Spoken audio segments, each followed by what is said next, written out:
confrontation took place between Russia and Ukraine, which led to a conflict in Crimea and the outbreak of hostilities in eastern Ukraine.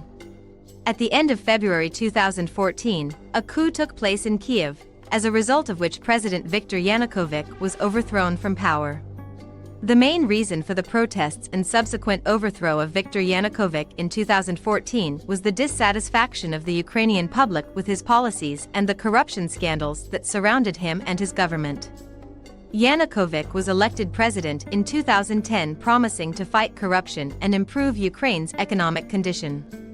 However, his reign was marked by massive corruption scandals and political persecution of the opposition, which led to growing distrust of him and his government.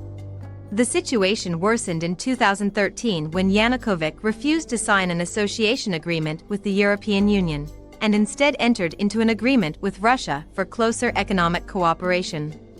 This caused dissatisfaction among the Ukrainian public and protests, which eventually led to the overthrow of Yanukovych. Protests began in November 2013, when Yanukovych refused to sign an association agreement with the EU, and continued until February 2014, when the president was ousted. During the protests, peaceful actions were used, as well as violence from government forces and separatists. As a result of the fighting, dozens of people were killed and hundreds were injured. In response to the coup, Russia began to carry out active operations on the Crimean Peninsula, which, according to the aggressor, was considered Russian territory. Russian troops entered the territory of Crimea, airports and large cities were occupied. In March 2014, Russia officially annexed Crimea to its territory.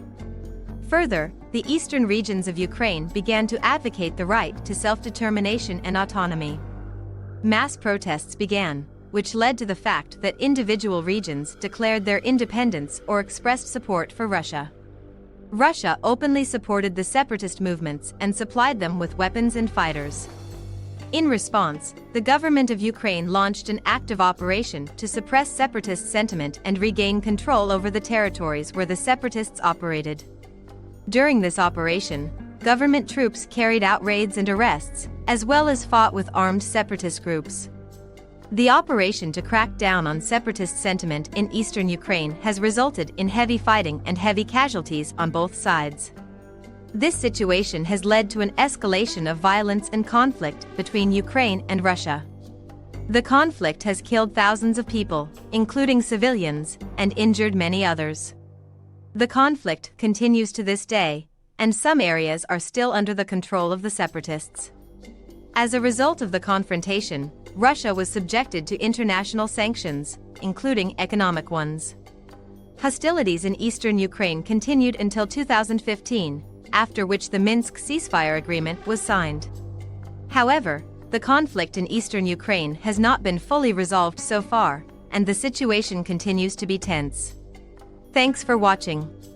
If you liked the video, don't forget to like and subscribe. See you later.